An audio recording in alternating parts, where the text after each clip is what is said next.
The 2027 F1 driver market, a case study in succession planning, key person risk, and talent strategy. 22 seats appear to be in play, but most of the market is waiting on three people. Formula One offers a public case study in critical path management, option value, organizational dependency, and succession planning. Summary: complex talent markets usually contain fewer independent decisions than they appear to. A succession bench may wait on one executive, while an acquisition process leaves several buyers dependent on the same seller. Formula One's 2027 driver market follows the same pattern in public. 22 seats reduced to three gating decisions involving Max Verstappen, Fernando Alonso, and Carlos Sainz. This article maps the market in three ways: the decisions on the critical path, the seats that react to them, and the downstream moves that require multiple outcomes to align. Table of contents: 22 contracts, three gating decisions. Wave 1A, Max Verstappen and the key person risk. Wave 1B, Fernando Alonso and option value. Wave 1C, Carlos Sainz and bargaining power. Wave 2, the contingent talent pool. Wave 3, compound dependency. Commercial capital and effective commitment. Management lessons from the driver market. 22 contracts, three gating decisions. Every complex organization contains a handful of decisions that determine the timing of everything else. Formula One's 2027 driver market offers an unusually transparent case study because the decision makers, potential successors, contractual constraints, and organizational consequences are all visible at once. Viewed through reported contract end dates, the grid looks fairly settled. Several drivers have agreements extending into 2027 or beyond. However, contract length does not fully capture bargaining power, performance clauses, team options, or the possibility that a driver may choose to leave. The driver market value matrix adds the variables that the contract timeline cannot show: sporting performance, commercial reach, team project competitiveness, relationship capital, contract security, and departure risk. Every complex market has a critical path, the smallest set of decisions on which the wider system depends. Layer the timeline over the matrix and three gating decisions emerge. Some of the other 19 drivers remain stable regardless of the outcome. The rest occupy positions of varying dependency. Wave 1A, Max Verstappen and key person risk. Key person risk is the exposure an organization carries when its strategy depends too heavily on one individual. Red Bull's sharper risk extends beyond losing Verstappen to another team. Its succession plan, technical continuity, employer brand, and competitive credibility are all connected to whether he remains in the project. His frustration has two visible sources. Red Bull has struggled under the new regulations, and the organization has lost a series of senior figures, including Adrian Newey and Jonathan Wheatley. Gianpaolo Lambiase remains Verstappen's engineer through 2027, but is expected to leave for McLaren in 2028. Verstappen once suggested that he might stop racing if Lambiase left. He has since softened that position and publicly supported Lambiase's decision, which reduces the weight of the earlier comment. A sabbatical or departure from Formula One still belongs in the scenario set because a key person risk includes disengagement from the field, not only recruitment by a competitor. On paper, Verstappen has more bargaining power than Alonso or Sainz. 4 world championships create access few drivers possess. Ferrari is committed to Charles Leclerc and Lewis Hamilton, while Mercedes has invested heavily in Kimi Antonelli. A Verstappen-Antonelli pairing could be exceptionally fast and equally difficult to manage. McLaren, therefore, looks like the most credible destination. Hungary strengthened McLaren's employer value proposition. Its performance gave Oscar Piastri another reason to remain while making the team more attractive to outside talent. The same result worked as a retention signal and a recruitment signal. That leaves several realistic branches for Red Bull. Oliver Behrman becomes important if Verstappen leaves. Ferrari developed Behrman as part of its succession bench, but Leclerc and Hamilton occupy the seats that would allow that path to complete. Red Bull has reportedly monitored him as a potential replacement. The more disruptive scenario is a direct exchange. Red Bull receives Piastri, while McLaren receives Verstappen. Piastri is under contract and central to McLaren's plans, so creating the seat would require a release, buyout, or negotiated swap. If that route fails, Sainz, George Russell, and Behrman become the next candidates.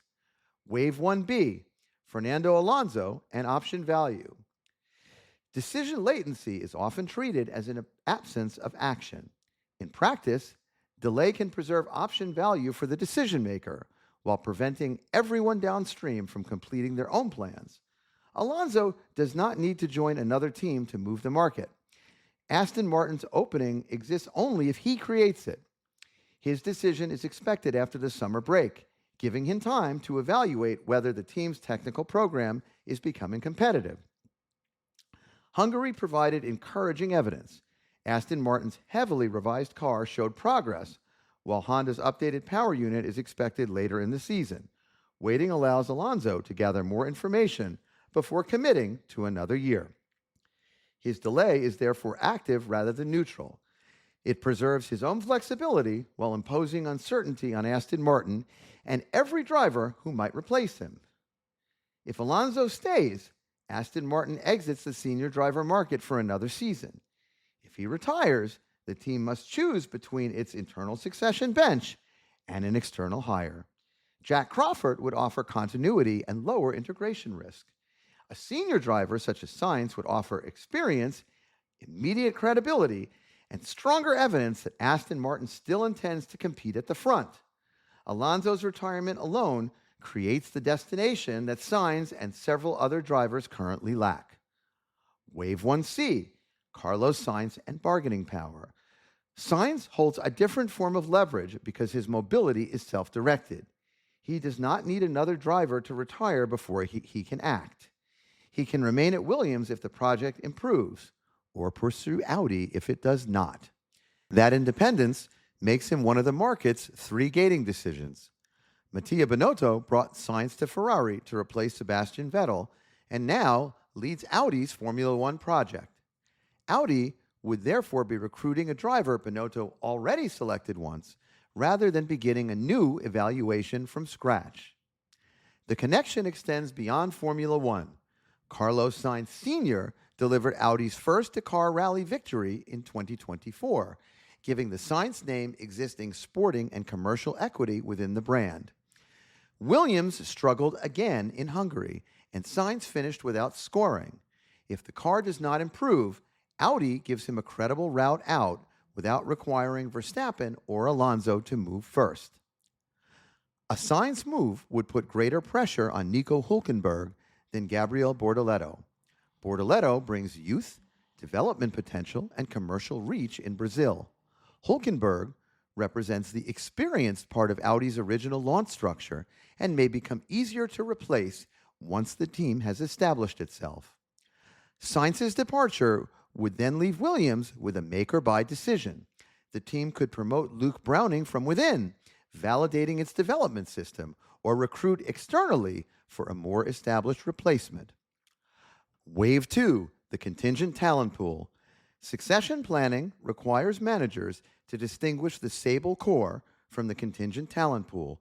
Treating every position as equally active creates noise and encourages people to push before an opportunity is real. Under this model, 10 drivers remain outside the immediate succession cycle: Leclerc, Hamilton, Antonelli, Lando Norris, Isaac Hadjar, Pierre Gasly, Franco Colapinto, Bortoleto, Alex Albon, and Lance Stroll. Their contracts, organizational roles, or strategic value hold across the plausible branches created by Verstappen, Alonso, and Sainz. The contingent group contains Piastri, Russell, Behrman, Liam Lawson, Arvid Lindblad, and Sergio Perez. Each has meaningful leverage, but none controls the first move. Piastri becomes mobile only if McLaren and Red Bull construct a Verstappen exchange. Russell and Behrman become Red Bull candidates if Verstappen leaves and the Piastri route fails. Lawson and Lindblad depend on whether Red Bull promotes Nikola Soloff into Racing Bulls, a branch that becomes easier to activate if Verstappen stays. Perez occupies a different position.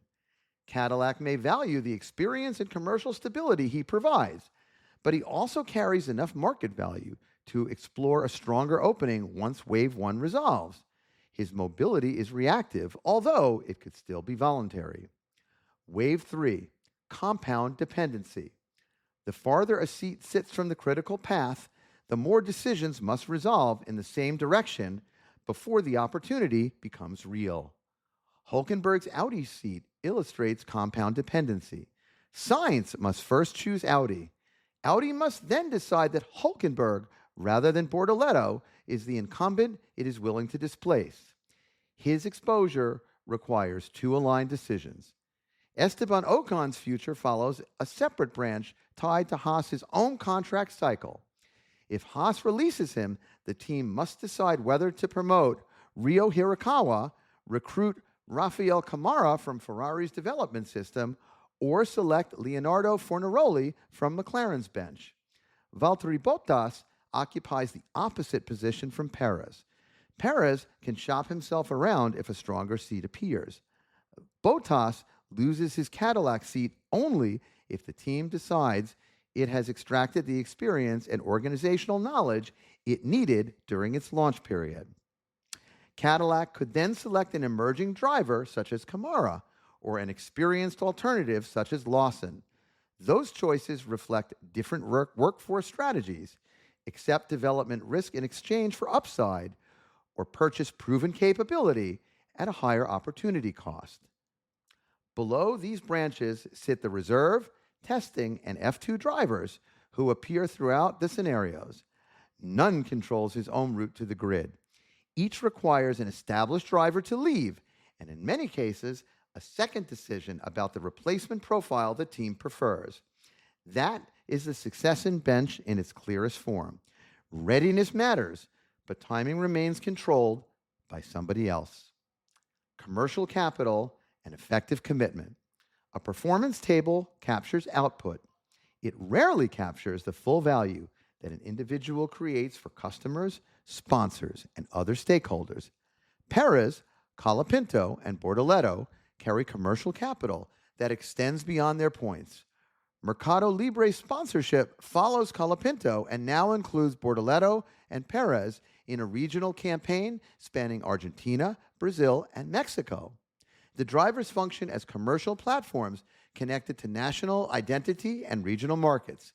In organizational psychology, this resembles effective commitment, an attachment rooted in identity and emotional connection. Fans who follow Colapinto have already chosen someone to support. That relationship may survive a poor race or difficult season because it carries social and emotional meaning. Commercial value raises the threshold for replacing a driver, but it does not remove the performance threshold. Colton Herta would offer Cadillac an obvious American identity story, but he lacks the FIA superlicense points required to race in Formula One. Commercial fit can strengthen a qualified candidate. It cannot replace the qualification itself. Management lessons from the driver market.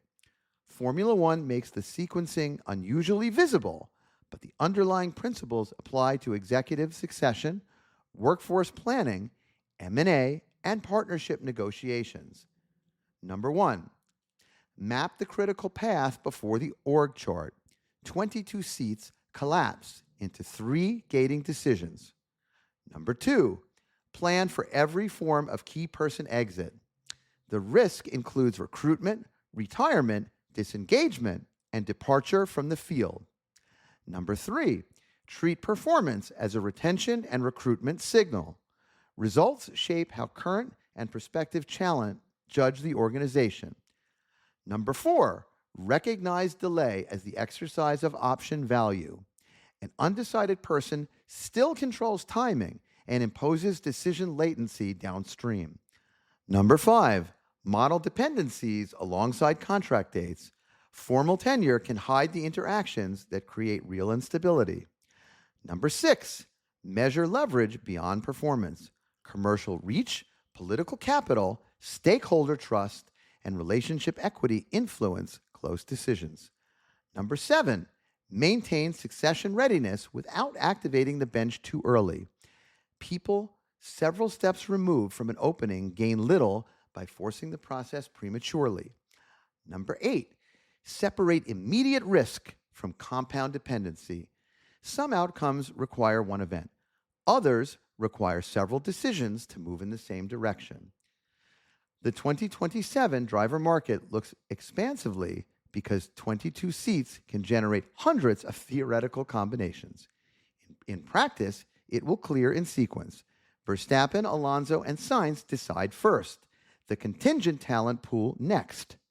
The reserve and development pipelines move only after another set of decisions creates room for them. That structure is familiar far beyond motorsport. Complex talent markets often appear chaotic because attention is spread across every possible move. Once the gating system decisions, downstream dependencies, and stable core are separated, the system becomes much easier to read. Authors note the driver market value matrix, contract timeline, and scenario trees in this article are original analyses built from public reporting and interviews. Formula One contract terms are rarely disclosed in full, so reported end dates, options, and clauses reflect outlet sourcing rather than confirmed team disclosures. The matrix scores and scenario branches represent the author's assessment and should not be read as statements from the teams or drivers involved.